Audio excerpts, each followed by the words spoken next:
Good morning friends. Welcome to English Champ and welcome to English Champ another session of Yes I Can Speak Good English with English Champ.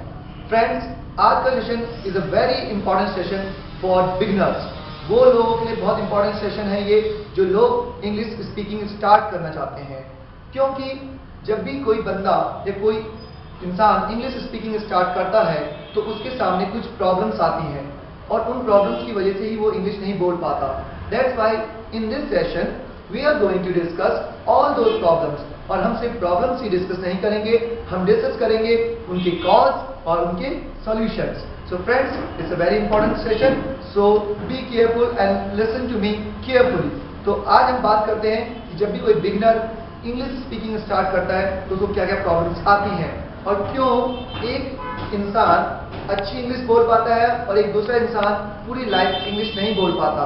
तो क्योंकि जो unsuccessful लोग होते हैं वो सिर्फ problems पे डिस्कस करते हैं, वो सॉल्यूशंस को कभी भी कंसर्न नहीं रहते. और जो लोग सक्सेसफुल स्पीकर्स होते हैं उनको प्रॉब्लम तो पता होती है, साथ साथ में कॉज पता होता है और साथ में सॉल्यूशन भी पता होता है. तो we are going to discuss problem, cause and solution. So let's start with the problem. So friends, when anyone starts to speak English, the first problem that he comes across, that is these are the fears. ये problem होते हैं उनके fears. पहला fear होता है mistake. So जब बंदा speaking करता है तो वो सोचता है कि if I speak, I can commit a mistake, and if I commit a mistake, then other person will not be able to understand it. So इन्हीं कारणों से वो नहीं बोलता है. वो बोलता है अगर मैं mistake करूंगा तो मैं समझाऊंगा कैसे. सेकेंड थिंग, अगर मैं इंग्लिश स्पीकिंग कर रहा हूं तो सामने वाला बंदा उसे समझ पाएगा या ना पाएगा. तो वही सोच के जिसे बोलते हैं understanding problem. So a person is not able to speak. The third and most important fear is insult, fear of insult.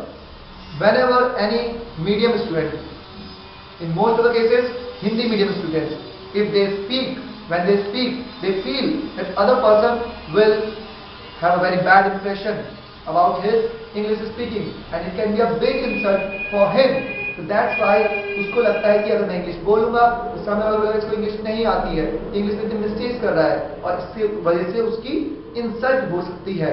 सो इन तीन रीजंस, इन तीन फियर्स की वजह से any beginner does not try to speak English. But friends, हम यहाँ पर problems discuss करने नहीं आए हैं, हम प्रॉब्लम का सॉल्यूशन डिस्कस करने आए हैं. और जहां पर प्रॉब्लम होती है, where there is a problem there is a solution, but without discussing cause of the problem we can't come to the solution. So let us discuss cause of the problem. So in fears के लिए क्या cause होता है जिसकी वजह से हमारे दिमाग में fears बनते हैं? वो होता है conditioning of the mind. Conditioning of the mind. Now what is this conditioning of the mind? हम बचपन से बड़े जब होते हैं, किसी एक एनवायरनमेंट में पलते हैं तो हम कुछ एक्सपीरियंसेस लेते हैं जिनसे हमारा दिमाग की एक कंडीशनिंग हो जाती है, हमारा दिमाग सेट हो जाता है. फॉर एग्जांपल, अगर बचपन में हमने इंग्लिश स्पीकिंग करने की सोचते हैं तो हमारे टीचर से कहता है your English is not good, you should work hard, और if you don't work hard you can never speak good English. तो टीचर ही कहता है कि आप इंग्लिश कभी नहीं बोल पाओगे कि आपकी इंग्लिश इतनी खराब है, your English is so poor. When we read any of our friends says, oh your reading is so poor, you can never read properly. So ये चीजें हमारे दिमाग में घुसती है और वो हमारा कॉन्फिडेंस कम करती है और हमारे दिमाग में सेट कर देती है, एक कंडीशन कर देती है कि I will never be able to improve my English. Another reason, like जब हम किसी अपने दोस्त के सामने इंग्लिश बोलते हैं तो वो भी कहता है कि हाँ यार मैं भी ट्राई कर रहा हूँ इंग्लिश बोलना, but it's a very tough thing to learn.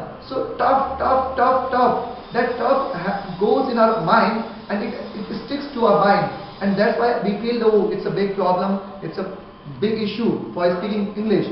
So friends, अब हम बात करेंगे solution पे कि ये cause तो हमें पता चला कि ये हम जो bad experience ले रहे हैं लोगों से, जो हमें bad experiences हो रहे हैं, जो हमारे दिमाग में एक fear पैदा कर रहे हैं, इन fears को remove कैसे करना है. So friends, as it is said, कहा जाता है कि always start with a positive note. आप कुछ भी सीखना चाहते हैं, be it English or be it any other thing, you should start with a positive note. So here I am also going to tell you the same thing. Solution तभी आएगा, हम successful तभी होंगे जब हम सक्सेसफुल लोगों से जुड़ेंगे. तो हमें इंग्लिश स्पीकिंग के लिए एक्सपीरियंस उन लोगों का लेना चाहिए जो सक्सेसफुल है, हमें उन लोगों के साथ रहना चाहिए जो लोग इंग्लिश स्पीकिंग करते हैं। हमें उन लोगों के साथ रहना चाहिए जो इंग्लिश स्पीकिंग में ट्राई कर रहे हैं और इम्प्रूव कर रहे हैं, क्योंकि वो कहेंगे कि yes it's a easy thing, I am improving, I can do, why can't you not do, when I can do you can also do. Second thing, board does not matter. आप Hindi medium से हो, आप Punjab board से हो, it doesn't matter. Matter ये करता है कि आप इंग्लिश सीखना चाहते हो या नहीं चाहते हो। Your will power matters and it is said where there is a will there is a way. Third solution is कि हम इंग्लिश स्पीक करते हैं जब हमें डिफिकल्ट सिचुएशन आती है, when we are not able to speak, तो हम सोचते हैं it's a problem for us. No no friends, problem always create fears. Take it as a challenge, that is a challenge for me, and when you take any situation as a challenge, you try to overcome that challenge, and you take up the courage, you take up the willpower, and you overcome that challenge. So ये solutions अगर आप अपनाते हो English speaking start करते हुए, तो it is my complete 100% guarantee to you, it is my confidence that you can speak good English. So friends, आज हमने बहुत important चीज डिस्कस की कि how to remove these problems, what are the causes of these problems, and what are the solutions of this problem. So I hope and I am confident that with this session you must have learned a very important thing about English learning. Thank you, my friends.